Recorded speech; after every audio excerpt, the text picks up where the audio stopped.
श्रावण पुत्रदा एकादशी। तो आज हम सावन माह की जो अंतिम एकादशी है उसकी व्रत कथा लेकर आए हैं, जिसका नाम है पुत्रदा एकादशी। पुत्रदा एकादशी का महत्व। श्री युधिष्ठिर कहने लगे कि हे भगवान, मैंने श्रावण माह के कृष्ण पक्ष की कामिका एकादशी का सविस्तार वर्णन सुना। अब आप मुझे श्रावण शुक्ल एकादशी का नाम क्या है, व्रत करने की विधि तथा इसका महात्म्य कृपा करके कहिए। मधुसूदन कहने लगे कि इस एकादशी का नाम पुत्रदा एकादशी है। इस एकादशी को पवित्रा एकादशी भी कहा जाता है। जिन विवाहित दंपतियों की संतान नहीं होती या कोई विघ्न रहता है, उनके लिए ये एकादशी एक वरदान की तरह है। माना जाता है कि इस दिन व्रत और पूजा करने से अवश्य ही संतान की प्राप्ति होती है। इसके पीछे कई कहानियां जुड़ी हैं और कई लोगों ने इस व्रत की बदौलत अपनी निसंतान जिंदगी को खुशियों से भर लिया। जो दंपति इस व्रत को करते हैं, उनके दाम्पत्य जीवन के क्लेश नष्ट हो जाते हैं। नियम और व्रत को मानने वालों के लिए तो हर मास में आने वाली एकादशी का विशेष महत्व होता है। जिस व्रत को करने से जीवन में शांति, समृद्धि, प्रसन्नता की प्राप्ति होती है, संतान की प्राप्ति की आकांक्षा से दंपतियों के लिए पोष और श्रावण शुक्ल पक्ष का एकादशी व्रत फलदायक होता है। इस एकादशी को पुत्रदा एकादशी कहते हैं। पुत्रदा अर्थात संतान देने वाली। पूरे वर्ष के दौरान 2 बार पुत्रदा एकादशी आती है। पोष माह की पुत्रदा एकादशी उत्तर भारतीय प्रदेशों में अत्यधिक महत्व के साथ मनाई जाती है, जबकि श्रावण माह की पुत्रदा एकादशी देश के अन्य प्रदेशों में महत्व के साथ मनाई जाती है। जिन दंपतियों को जीवन में संतान सुख की प्राप्ति नहीं होती, वे इस वरदान की प्राप्ति के लिए पुत्रदा एकादशी का व्रत करते हैं। वैष्णव समुदायों के बीच श्रावण शुक्ल पक्ष एकादशी को पवित्रोपना एकादशी या पवित्रा एकादशी के नाम से भी जाना जाता है। तो इसकी कथा देखते हैं इस व्रत की। श्री युधिष्ठिर कहने लगे कि हे भगवान, श्रावण शुक्ल एकादशी का क्या नाम है, व्रत करने की विधि तथा इसका महात्म्य कृपा करके कहिए। मधुसूदन कहने लगे कि इस एकादशी का नाम पुत्रदा है। अब आप शांति पूर्वक इसकी कथा सुनिए। इसके सुनने मात्र से ही वाजपेयी यज्ञ का फल मिलता है। द्वापर युग के आरंभ में महिष्पति नाम की एक नगरी थी, जिसमें महिजीत नाम का राजा राज्य करता था। लेकिन पुत्रहीन होने के कारण राजा को राज्य सुखदायक नहीं लगता था। उसका मानना था कि जिसके संतान ना हो, उसके लिए ये लोक और परलोक दोनों ही दुखदायक होते हैं। पुत्र सुख की प्राप्ति के लिए राजा ने अनेक उपाय किए, परंतु राजा को पुत्र की प्राप्ति नहीं हुई। वृद्धावस्था आती देख राजा ने प्रजा के प्रतिनिधियों को बुलाया और कहा, हे प्रजाजनों, मेरे खजाने में अन्याय से उपार्जन किया हुआ धन नहीं है, ना मैंने कभी देवताओं तथा ब्राह्मणों का धन छीना है। किसी दूसरे की धरोहर भी मैंने नहीं ली। प्रजा को पुत्र के समान पालता रहा। मैं अपराधियों को पुत्र तथा बांधवों की तरह दंड देता रहा। कभी किसी से घृणा भी नहीं की। सबको सम्मान माना है। सज्जनों की सदा पूजा करता रहा। इस प्रकार धर्मयुक्त राज्य करते हुए भी मेरे पुत्र नहीं है, सो मैं अत्यंत दुख पा रहा हूँ। इसका क्या कारण है? राजा महिजीत की इस बात को विचारने के लिए मंत्री तथा प्रजा के प्रतिनिधि वन को गए।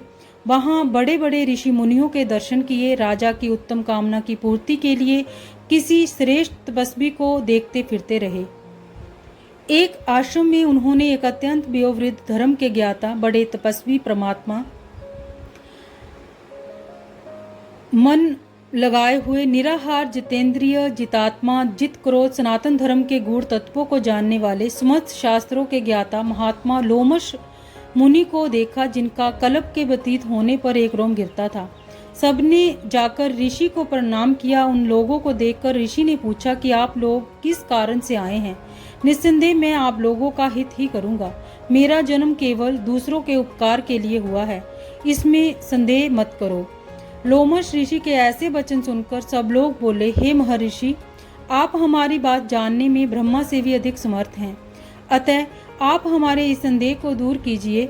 महिष्मति पुरी का धर्मात्मा राजा महिजीत प्रजा का पुत्र के समान पालन करता है। फिर भी वह पुत्रहीन होने के कारण दुखी है। उन लोगों ने आगे कहा कि हम लोग उसकी प्रजा है, अतः उसके दुख से हम भी दुखी हैं। आपके दर्शन से हमें पूर्ण विश्वास है कि हमारा ये संकट अवश्य दूर हो जाएगा, क्योंकि महान पुरुषों के दर्शन मात्र से ही अनेक कष्ट दूर हो जाते हैं। अतः अब आप कृपा करके राजा के पुत्र होने का कोई उपाय बतलाइए। ये वार्ता सुनकर ऋषि ने थोड़ी देर के लिए नेत्र बंद किए और राजा के पूर्व जन्म का वृतांत जानकर कहने लगे कि ये राजा पूर्व जन्म में एक निर्धन वैश्य था। निर्धन होने के कारण इसने कई बुरे कर्म किए। ये एक गांव से दूसरे गांव व्यापार करने जाया करता था। एक समय जेठ मास के शुक्ल पक्ष की द्वादशी के दिन मध्याह्न के समय वह 2 दिन से भूखा प्यासा था। एक जलाशय पर जल पीने गया। उसी स्थान पर गर्मी से पीड़ित प्यासी गाय जल पी रही थी। राजा ने उस प्यासी गाय को जल पीते हुए हटा दिया और स्वयं जल पीने लगा। इसीलिए राजा को ये दुख सहना पड़ा। एकादशी के दिन भूखा रहने से वह राजा हुआ और प्यासी गौ को जल पीते हुए हटाने के कारण पुत्र वियोग का दुख सहना पड़ रहा है। ऐसा सुनकर सब लोग कहने लगे कि हे ऋषि, शास्त्रों में पापों का प्रायश्चित भी लिखा है, अतः जिस प्रकार राजा का ये पाप नष्ट हो जाए, आप ऐसा कोई उपाय बतलाइए।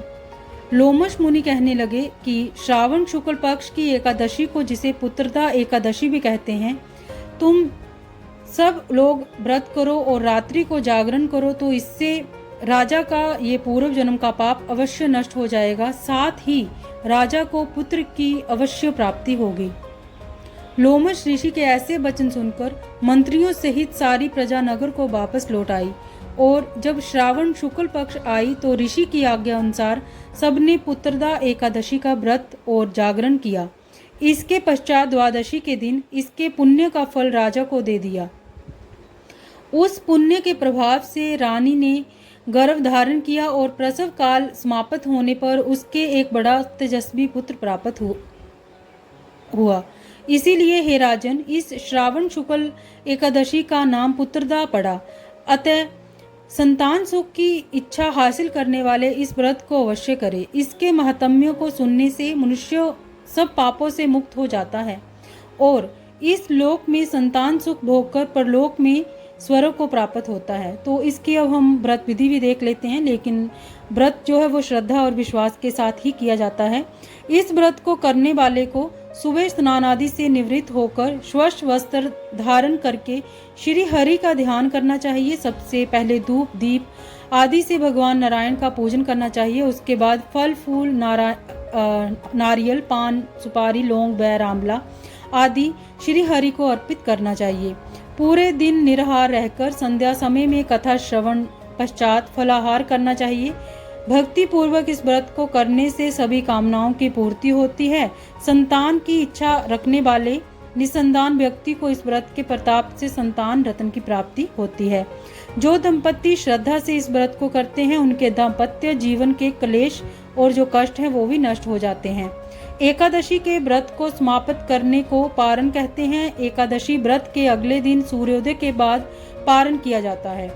एकादशी व्रत का पारण द्वादशी तिथि समाप्त होने से पहले करना अति आवश्यक है। यदि द्वादशी तिथि सूर्योदय से पहले समाप्त हो गई हो तो एकादशी का व्रत का पारण सूर्योदय के बाद ही होता है। द्वादशी तिथि के भीतर पारण न करना पाप करने के समान होता है। एकादशी व्रत का पारण हरिवासर के दौरान नहीं करना चाहिए। जो श्रद्धालु व्रत कर रहे हैं उन्हें व्रत तोड़ने से पहले हरिवासर समाप्त होने की प्रतीक्षा करनी चाहिए। हरिवासर द्वादशी तिथि की पहली 1/4 अवधि है। व्रत तोड़ने के लिए सबसे उपयुक्त समय प्रातःकाल होता है। व्रत करने वाले श्रद्धालुओं को मध्याह्न के दौरान व्रत तोड़ने से बचना चाहिए। कुछ कारणों की वजह से अगर कोई प्रातःकाल पारण करने में सक्षम नहीं है तो उसे मध्याह्न के बाद पारण करना चाहिए। तो ये थी आज की हमारी श्रावण पुत्रदा एकादशी। ये सावन महीने की अंतिम एकादशी व्रत है। तो आप भी इस व्रत को श्रद्धा विश्वास के साथ